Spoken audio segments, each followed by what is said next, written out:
The crystal chandelier cast dancing shadows across the marble floor of Le Bernardin as Marcus Wellington III adjusted his $50,000 Patek Philippe watch for the third time in 5 minutes. The tech mogul, worth $2.7 billion according to Forbes' latest count, wasn't accustomed to waiting. Not for anyone, not for anything.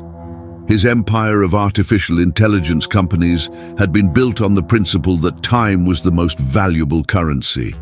And tonight, someone was stealing his. The reservation had been confirmed weeks ago. Table 7, 8 o'clock sharp. The same table where he'd closed the deal that made him his first $100 million.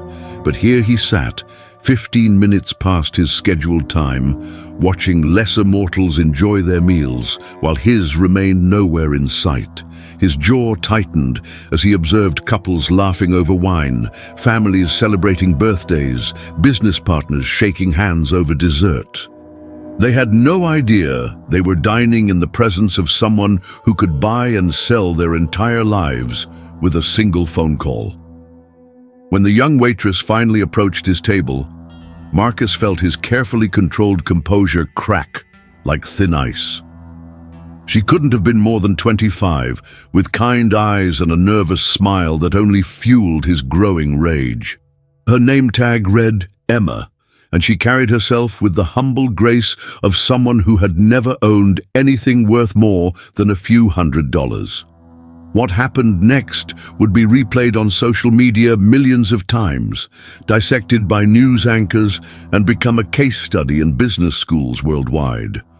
But none of them would capture the true gravity of that moment, when 7 simple words from a minimum wage worker would expose the hollow core of a man who thought money could buy everything, including basic human decency. What do you think Emma said that left everyone speechless? Share your guess in the comments below, and don't forget to subscribe for more incredible real-life stories. Marcus Wellington III hadn't always been a monster. There was a time, decades ago, when he remembered what it felt like to count pennies, to choose between groceries and gas, to feel the weight of unpaid bills crushing his chest at 3 in the morning. But success has a peculiar way of erasing empathy, and Marcus had been successful beyond most people's wildest dreams. His journey began in a cramped studio apartment in Austin, Texas, where he dropped out of MIT to pursue what everyone called a foolish dream. While his classmates were securing 6-figure jobs at established tech companies, Marcus was living on ramen noodles and expired energy drinks, coding 18 hours a day on a laptop held together with duct tape. His first algorithm, a predictive model for consumer behavior, had been rejected by every major tech company in Silicon Valley. Too complex, they said. Not practical, they claimed. But Marcus knew something they didn't. He understood that human behavior wasn't random. It was predictable, quantifiable, and ultimately profitable. His algorithm could predict what people would buy, when they'd buy it, and how much they'd pay with 97.3% accuracy.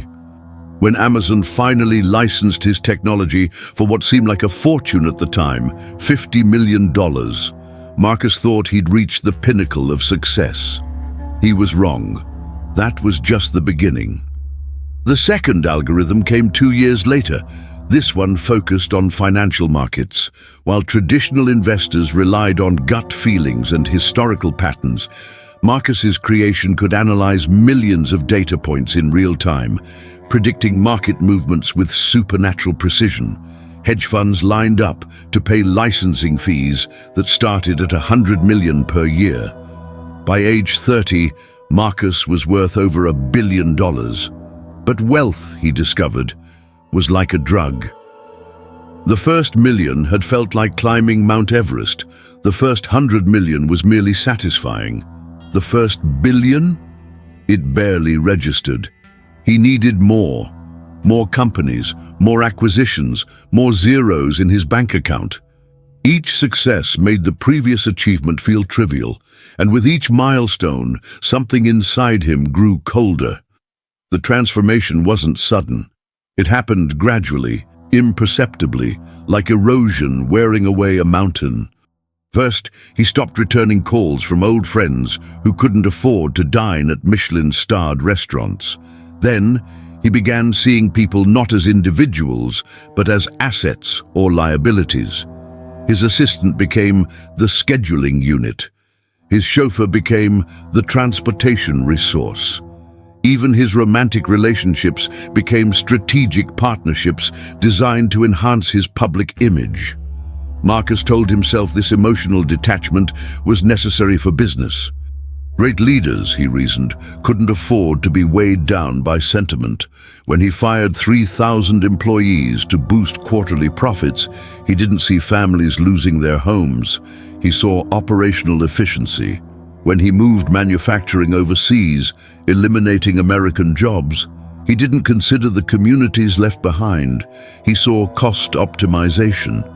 The media painted him as a visionary, a disruptor, a genius who was reshaping the future.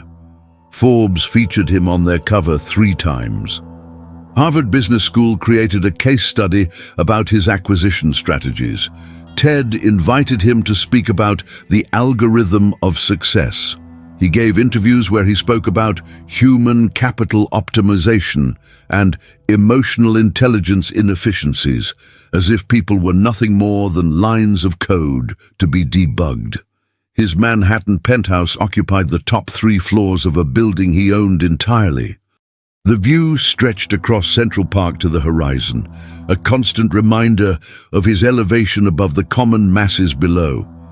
He could see joggers following their predictable routes, tourists clustering around landmarks, children playing in playgrounds, all of them following patterns his algorithms had already mapped and monetized.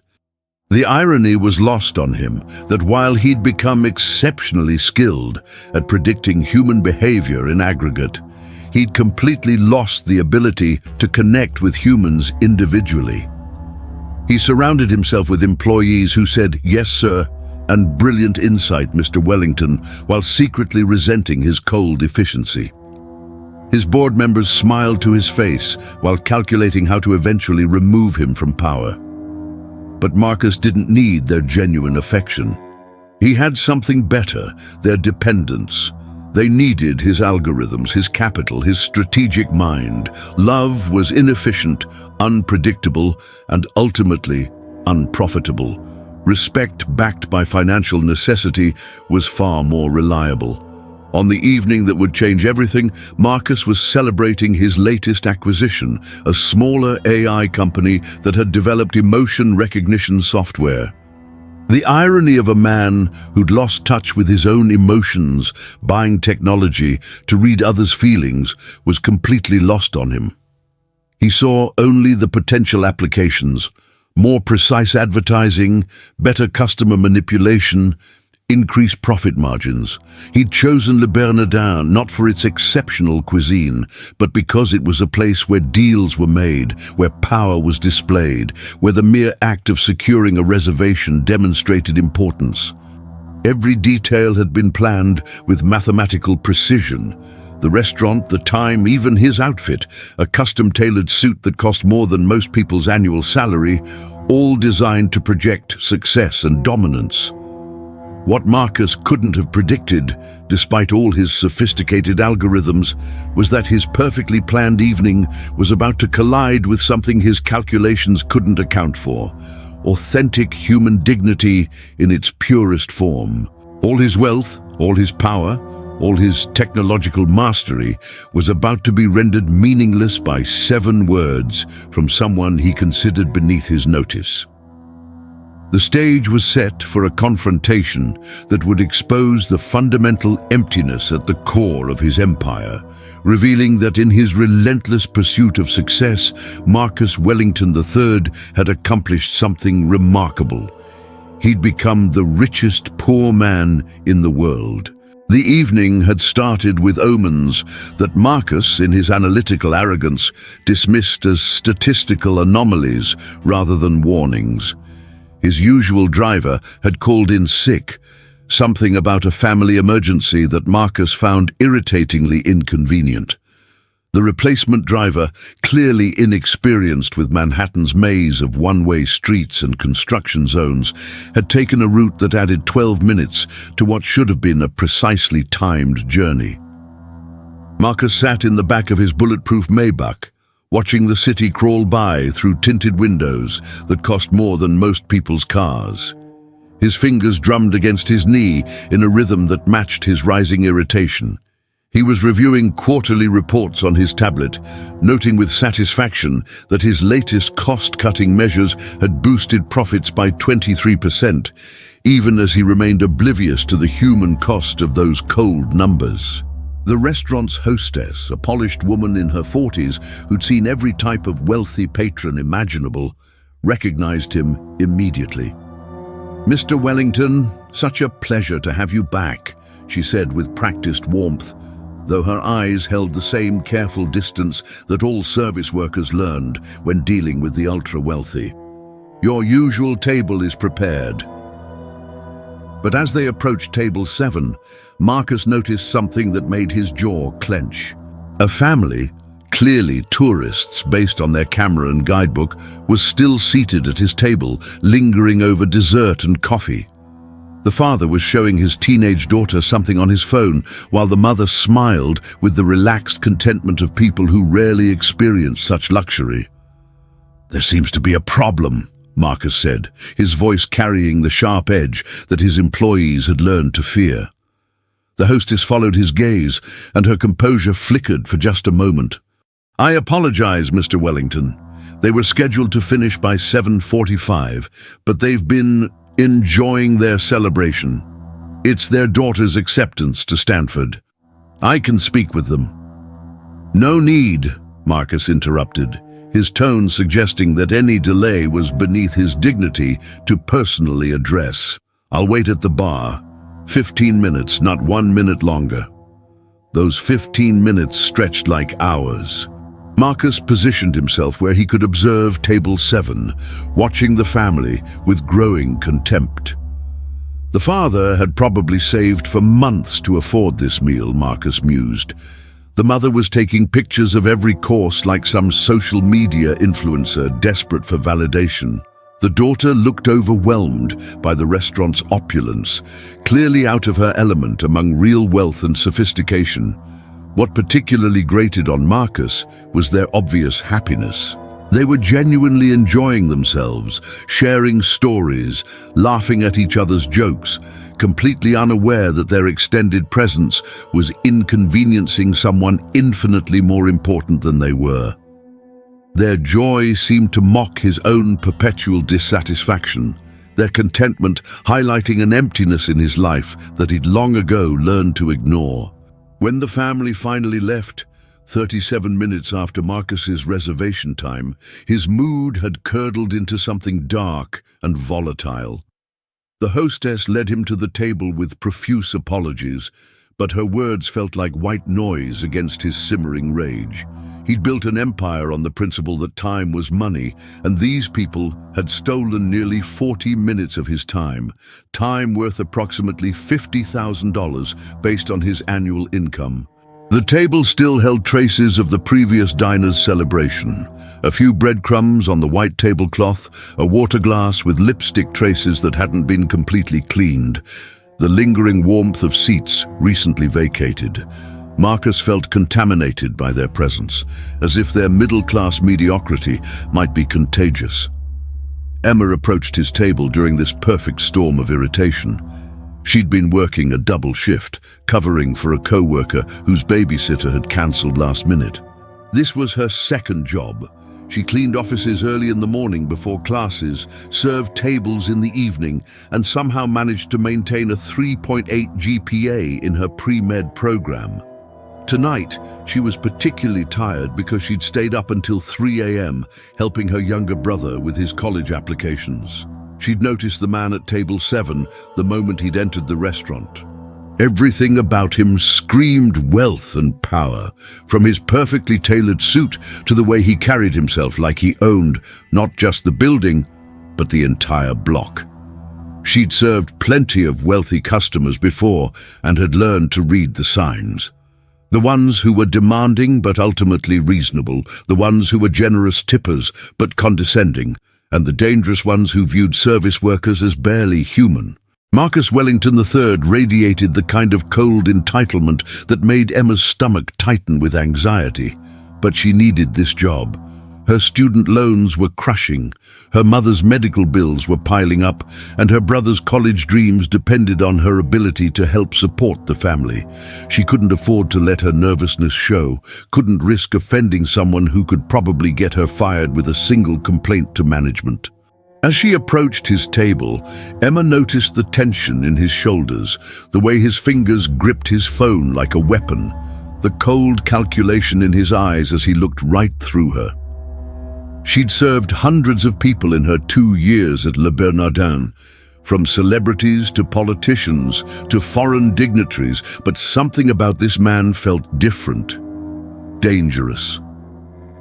What Emma couldn't have known was that she was walking into a confrontation with someone who had systematically eliminated empathy from his emotional repertoire, someone who saw her not as a person with dreams and struggles and dignity, but as a malfunctioning component in a service delivery system that had already failed him once tonight. The collision course was set. On one side, a billionaire whose wealth had insulated him from consequences, whose power had convinced him that other people existed solely for his convenience. On the other, a young woman who had learned that dignity was sometimes the only thing poverty couldn't take away. "You're late." The words cut through the ambient restaurant noise like a blade, delivered with the cold precision of a man accustomed to immediate obedience. Marcus didn't look up from his phone as he spoke, treating Emma's presence like an interruption to more important matters. Emma felt her heart skip a beat, but managed to maintain her professional composure. "I apologize, sir. We had a slight delay with the previous—" "I don't want excuses."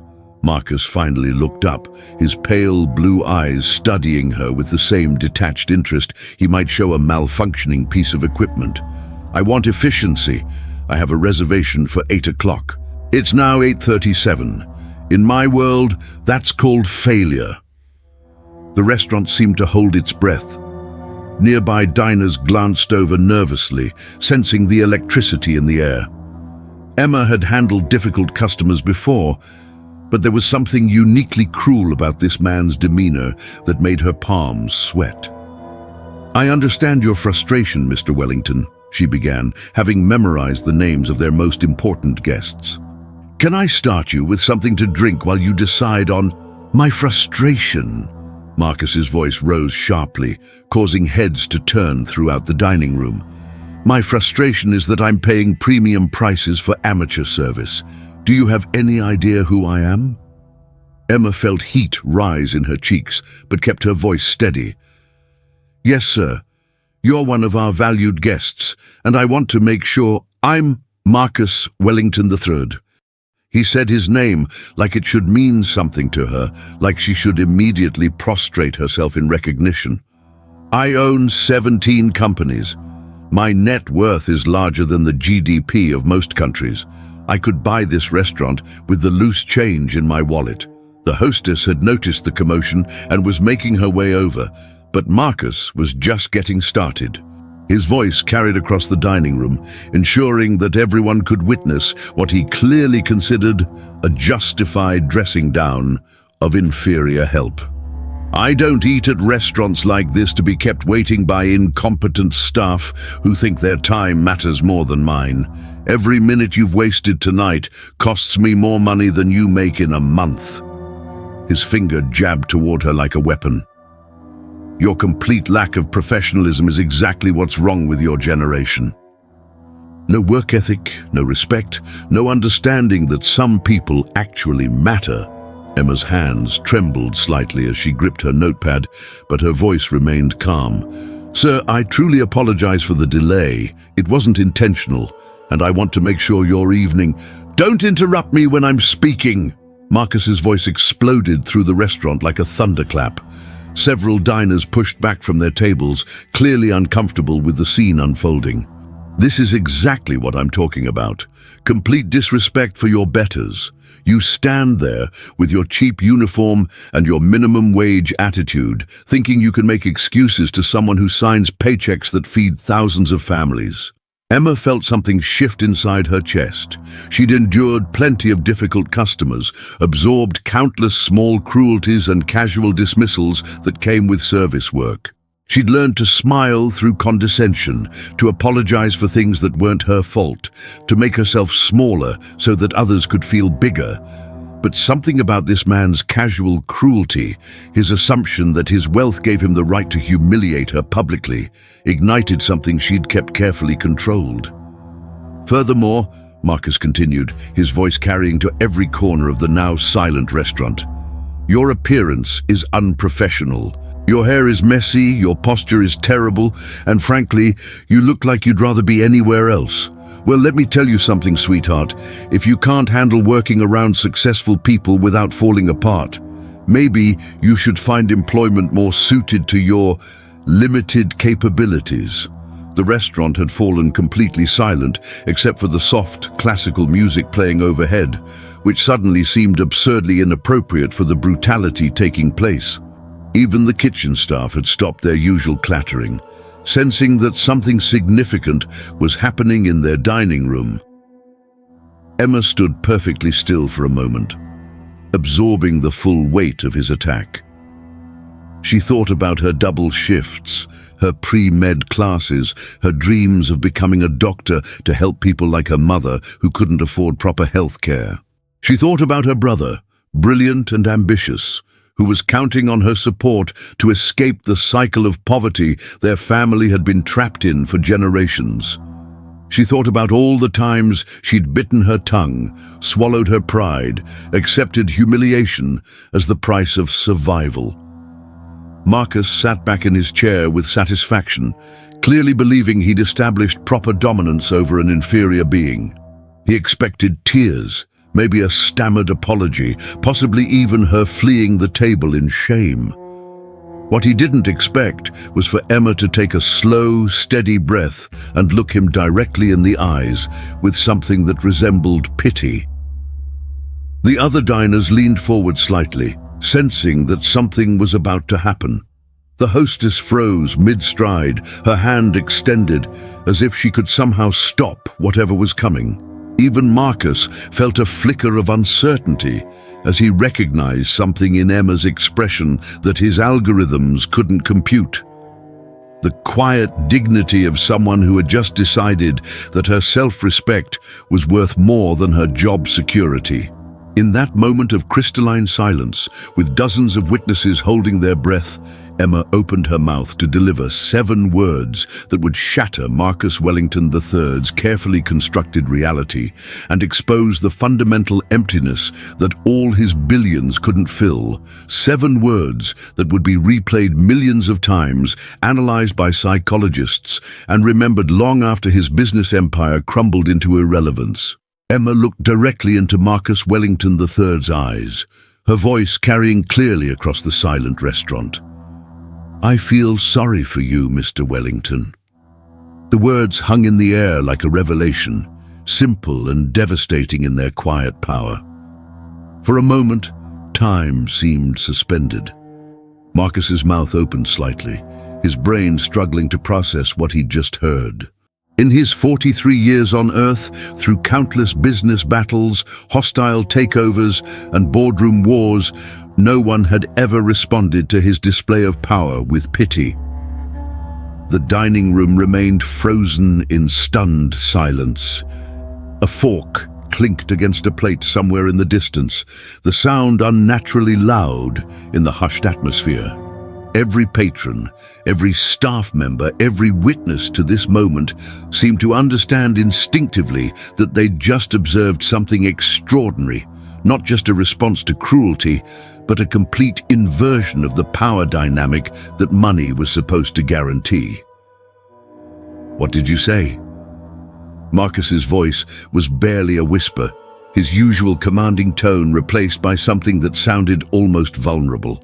His face had gone pale, then flushed red, then pale again, as if his body couldn't decide how to physically process this unprecedented experience. Emma didn't repeat herself. She didn't need to. Instead, she maintained that same steady eye contact, her expression soft with genuine compassion rather than defiance. She wasn't trying to wound him or score points or even defend herself. She simply saw something in this powerful man that everyone else had missed, the profound loneliness of someone who had systematically destroyed every human connection in pursuit of numbers on a balance sheet. "You have billions of dollars," Emma continued quietly. Her words meant only for him, but somehow carrying to every corner of the restaurant. "And you're the most miserable person I've ever met." So Marcus felt something crack inside his chest, a sensation he couldn't identify because he'd spent decades numbing himself to emotional pain. His hands, which had signed billion-dollar deals without trembling, began to shake slightly. His breathing became shallow, as if the air in the restaurant had suddenly thinned. "I've served thousands of people in this restaurant," Emma said, her voice maintaining that same gentle cadence that made her words feel like a diagnosis rather than an attack. "Rich people, poor people, famous people, ordinary people, and I've never encountered someone so desperate for human connection that they have to buy it with intimidation." A businessman at a nearby table set down his wineglass with careful precision, his own hand trembling slightly as he recognized uncomfortable truths about his own behavior reflected in Emma's observation. His wife reached across and took his hand, a simple gesture that highlighted the complete absence of such connections in Marcus's life. "You think money makes you powerful?" Emma continued. And somehow her quiet voice carried more authority than all of Marcus's shouting had. "But real power is being able to make someone's day better instead of worse. Real strength is lifting people up, not tearing them down. Real success is measured by how you treat people who can't do anything for you." Marcus opened his mouth to respond, to reassert his dominance, to remind her of his net worth and her dispensability, but no words came. For the first time in decades, his quick mind, the same mind that could calculate profit margins and market projections with supernatural speed, was completely blank. "I work 2 jobs to pay for medical school," Emma said, her tone never shifting from that calm compassion that was somehow more devastating than anger would have been. "I clean offices at 5 in the morning and serve tables at night. My mom has diabetes and can't afford her medication. My little brother is brilliant, but we can barely afford his school supplies." She paused, and in that pause, Marcus heard something he'd forgotten existed, the sound of a human heart beating with purpose beyond personal gain. "But you know what? When I go home tonight, people will be happy to see me. When I call my family, they answer because they want to hear my voice, not because they need something from me. When I succeed in medical school and become a doctor, it will be to help people heal, not to make them feel small." The restaurant had become a cathedral of silence, every person present unconsciously leaning forward as if witnessing something sacred. Even the typically bustling kitchen had gone quiet, the staff somehow sensing that history was being made in their dining room. "You have everything money can buy," Emma concluded, her voice carrying a note of genuine sadness, "and nothing that actually matters. That's why I feel sorry for you." Marcus Wellington III, who had built an empire on the premise that money was the ultimate measure of worth, found himself staring into the eyes of a minimum wage worker who had just demonstrated a wealth he couldn't compute, couldn't acquire, and couldn't understand. Her words didn't bounce off him like the complaints of competitors or the criticism of journalists.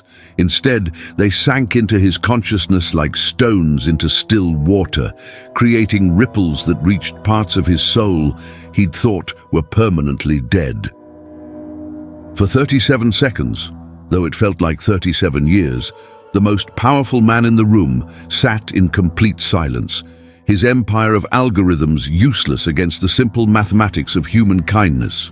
His wealth, his influence, his carefully constructed superiority had been reduced to irrelevance by 7 words from someone he'd assumed was beneath his notice. The crack in his chest widened, and for the first time in decades, Marcus Wellington III felt something that all his billions couldn't protect him from. The crushing weight of his own emptiness reflected back at him through the eyes of someone who had everything he'd lost and could never buy back. The silence stretched for what felt like an eternity, but was actually only 93 seconds, long enough for every person in Le Bernardin to understand they'd witnessed something unprecedented. Marcus Wellington III, the man who had never been speechless in a business meeting, who could deliver cutting remarks and devastating critiques without hesitation, sat frozen in his chair like a statue of himself. His phone, which had been buzzing constantly with urgent messages from his empire, lay silent on the white tablecloth. The emails about quarterly projections, the texts about acquisition opportunities, the calls about stock prices, all of it suddenly seemed as meaningless as noise. For the first time in decades, the endless stream of financial information that usually consumed his every waking moment felt irrelevant. Emma stood waiting for some response, any response, but Marcus's carefully constructed persona had completely short-circuited. The algorithms that governed his social interactions, the calculated responses he'd perfected for handling subordinates, the arsenal of verbal weapons he'd accumulated over years of corporate warfare. None of it functioned when confronted with genuine human compassion. She wasn't finished.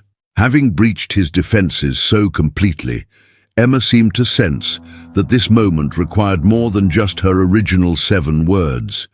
Her voice remained gentle, but carried the weight of someone who had finally found the courage to speak truth to power. The saddest part, she continued, is that you probably don't even remember what it feels like to be kind to someone without expecting something in return. You've turned into a machine that only knows how to calculate profit and loss, but you've lost the ability to calculate the value of a smile or the worth of treating someone with basic dignity. Marcus tried to summon his usual anger, the righteous indignation that had powered him through countless confrontations, but it felt like reaching for a weapon that was no longer there. Instead, he felt something far worse than anger: recognition. The terrible, unwelcome recognition that every word she spoke was true. An elderly woman at table 12 had tears in her eyes as she watched the scene unfold. She whispered to her husband, "That's how our grandson talks to service workers when we eat out with him." I never realized. Her husband, a retired executive himself, felt his own chest tighten as he recognized uncomfortable parallels to his own past behavior. The ripple effects of Emma's words were spreading through the restaurant like concentric circles from a stone dropped in still water. A young investment banker who had been about to demand a different table from his server suddenly caught himself and smiled instead. A real estate mogul found himself remembering the last time he'd said please and thank you to someone he didn't need to impress. Emma's manager, a career hospitality professional named Robert, had been approaching the table to intervene in what he assumed would be a standard difficult customer situation. But as he heard Emma's words, he stopped mid-stride, realizing that she was handling this with more grace and wisdom than any training manual could have provided. Robert had worked in high-end restaurants for 25 years, serving everyone from movie stars to senators to foreign royalty. He'd seen wealthy patrons throw tantrums, make unreasonable demands, and treat staff like furniture, but he'd never seen anyone respond to such treatment with the kind of dignified compassion that Emma was demonstrating. It was, he realized, exactly what the hospitality industry needed more of, not just serving customers, but serving their humanity. Marcus finally found his voice, but when he spoke, it came out as barely more than a whisper. I don't. He stopped, swallowed hard, tried again. You don't understand what it's like to have the weight of entire companies, thousands of employees, billions in market cap depending on your decisions every day. Emma's expression softened even further, if that was possible. You're right. I don't understand that kind of pressure, but I understand working 2 jobs to keep a roof over my family's head. I understand staying up all night studying while my neighbors party because education is my only way out of poverty. I understand making impossible choices between my mum's medication and my brother's school supplies. She paused, letting the weight of real struggle, not the manufactured stress of abundance management, settle between them. The difference is, my struggles make me want to be kinder to other people who are struggling. Your struggles seem to have made you want to make other people struggle more. A celebrity chef at table 6, someone who had built his reputation on perfectionism and demanding standards, felt his own defensiveness crumble as he listened. He thought about his kitchen staff, the way he screamed at them for minor mistakes, the way he justified his behavior as maintaining excellence. But hearing Emma's words, he realized he'd been using excellence as an excuse for cruelty. Marcus looked around the restaurant and, for the first time, actually saw the people instead of just the setting. He saw a couple celebrating their anniversary, holding hands across their table with the simple contentment of people who had found something more valuable than money.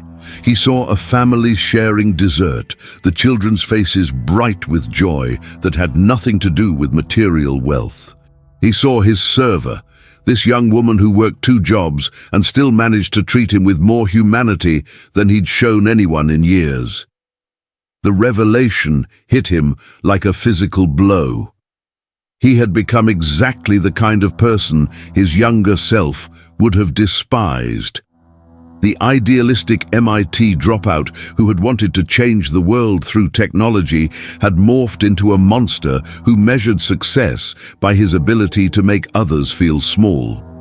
For the first time in 30 years, Marcus Wellington III felt the unfamiliar sensation of shame burning in his chest, and he didn't have any algorithm sophisticated enough to make it go away. Marcus's hands began to tremble visibly as Emma's words continued to penetrate the armor of indifference he'd spent decades constructing.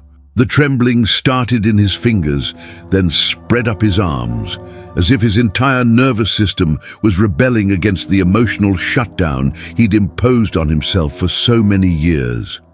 "When was the last time you laughed?" Emma asked suddenly, the question so unexpected that it hit Marcus like a physical blow. Not the fake laugh you use in board meetings or at charity galas, but real laughter. The kind that comes from genuine joy, not from watching someone else fail or from calculating how a situation benefits you. Marcus opened his mouth to respond, then closed it again.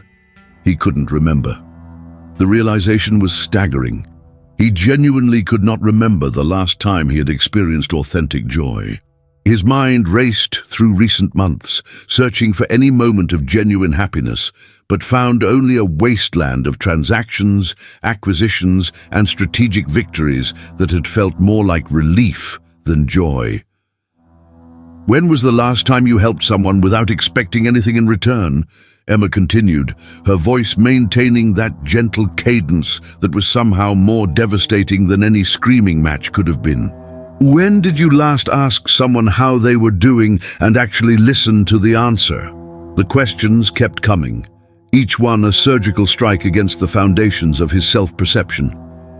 Marcus realized that Emma wasn't trying to humiliate him. She was trying to wake him up. The distinction was crucial and somehow made her words even more powerful. Around them, the restaurant had transformed into something resembling a theater, with every patron unconsciously playing the role of witness to a profound human moment. But unlike theater, this was real, and the emotions on display were genuine. Several diners had tears in their eyes, not from sadness, but from recognition. Seeing their own relationships, their own choices, their own humanity reflected in this confrontation. A tech entrepreneur at Table 15 found himself thinking about his own company's recent layoffs, about the employees he'd dismissed via email without ever meeting face-to-face. He'd justified it as operational efficiency.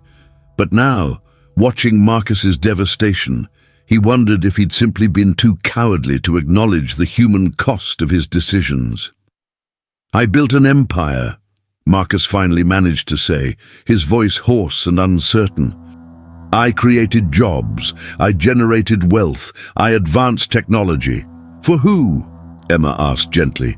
"Who benefits from your empire besides you and your shareholders? And even then, are you actually benefiting? Or are you just accumulating numbers on a balance sheet while your soul starves?" The word soul hung in the air like a foreign concept. Marcus hadn't thought about souls or spirituality or anything beyond material success in so long that Emma might as well have been speaking a different language. Yet somehow he understood exactly what she meant. "I have philanthropic foundations," he said weakly, grasping for some evidence of his own goodness. "Tax write-offs managed by other people," Emma replied without malice. "When was the last time you personally handed a sandwich to a homeless person? When did you last visit a children's hospital without cameras present? When did you last do something kind when no one was watching and you'd get no credit for it?" Each question peeled back another layer of his carefully constructed self-image. Marcus realized that every charitable act he'd performed in the past decade had been calculated for maximum public relations benefit. He'd written checks, attended galas, posed for photos with oversized novelty checks, but he'd never actually helped anyone with his own hands. The irony was crushing. He'd become so obsessed with being important that he'd forgotten how to be useful. So focused on being successful that he'd forgotten how to be good, so determined to be powerful that he'd made himself completely powerless to experience basic human connection. "I don't know how," he whispered, the admission torn from somewhere deep in his chest. "I don't know how to be different. I've been this way for so long that I don't remember how to be anything else." It was the first genuine thing Marcus had said in years, and everyone in the restaurant could hear the truth in it. This wasn't the calculated vulnerability of a practiced manipulator. This was the raw confession of a man who had just realized he'd built his entire identity on a foundation of emptiness. Emma's expression shifted to something approaching tenderness. She had accomplished something remarkable. She'd broken through to the human being buried beneath layers of corporate sociopathy. But now came the harder question: what to do with the broken billionaire who had just realized his entire life had been a waste of everyone's time, including his own.